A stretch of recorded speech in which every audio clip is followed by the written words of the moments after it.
చదువు చదువుతూనే యాక్టర్లుగా మారుతున్న వారు చాలా మంది ఉన్నారు.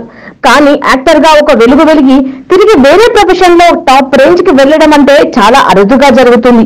అలాంటి సంఘటన ఇప్పుడు మనం తెలుసుకోబోతున్నాం. యాక్టర్ గా ప్రవేశించి తాను నటించిన సినిమాలకు జాతీయ అవార్డులు సంపాదించుకుని పరిశ్రమలో మంచి పేరు తెచ్చుకున్న Bollywood come Tollywood heroine Mayuri Congo ఇప్పుడు సినిమాలకు గుడ్ బై చెప్పి గూగుల్లో జాబ్ లో జాయిన్ అయింది.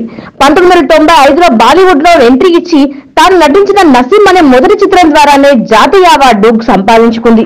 ఐఐటి ఖరగ్పూర్ లో చదువుకున్న ఈ బ్యూటీ సినిమాలపై మక్కువతో క్యాంపస్ సెలక్షన్స్ లో ఉద్యోగం వచ్చినా కాదనుకుంది.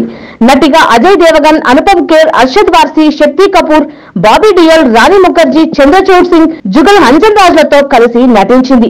దాదాపు 2 దశాబ్దాల క్రితం తెలుగులో వచ్చిన వంశీ చిత్రంలో మహేష్ బాబు సరసన జతకట్టింది. ఆ తర్వాత ఆఫర్లు తగ్గిపోయాయి. దాంతో ఈ అమ్మడు వెండితెరను వదిలి బుల్లితెరపై తన అదృష్టాన్ని పరీక్షించుకోవాలనుకుంది. కహీ కిసి రోజ్, కిట్టి పార్టీ, కుసుమ్, క్యా హద్సా క్యా హకీకత్ అనే సీరియల్స్ లో నటించింది. ఆ తర్వాత ఆదిత్య దిల్లాన్ అనే వ్యక్తిని వివాహం చేసుకుని అటు టాలీవుడ్, బాలీవుడ్ బుల్లితెరపై కూడా మాయమైపోయింది. ఒక బాబు పుట్టిన తర్వాత మరి ఎక్కడా కూడా ఆమె నటించలేదు. ఆ తర్వాత మళ్లీ చదువుపై దృష్టి సారించింది. న్యూయార్క్ లోని జిక్లిన్ స్కూల్ ఆఫ్ బిజినెస్ లో MBA ఫైనాన్స్ పూర్తి చేసింది. న్యూయార్క్ డిజిటల్ ఏజెన్సీలో కూడా కొన్ని రోజులు పనిచేసింది. ఆ తర్వాత డిజిటాస్, జెనిత్ వంటి MNCలలో చీఫ్ డిజిటల్ ఆఫీసర్ గా పనిచేసింది. అనంతరం ఇండియాకు వచ్చి గుర్గావ్ లో ఉంటూ గూగుల్లో ఉద్యోగానికి ప్రయత్నించింది.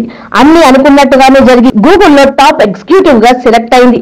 ఇప్పుడు ఇండియాలోనే ఒక డివిజన్ హెడ్ గా వ్యవహరిస్తున్న ఈ భామ ఎంతైనా గ్రేట్ కదండి. కానీ ఉద్యోగంలో భాగంగా ముంబై, బెంగళూరు నగరాల మధ్య తిరగాల్సి వస్తుందని, మంచి స్క్రిప్ట్ వస్తే నటిగా మళ్లీ తెరపై కనిపిస్తాను అంటోంది. ఇలా అటు హీరోయిన్ గా సక్సెస్ అయి ఇప్పుడు ఇండియాలోనే టాప్ లెవెల్ ఎంప్లాయీ గా గూగుల్ కి పనిచేయడం ఎంతైనా గ్రేట్ కదా.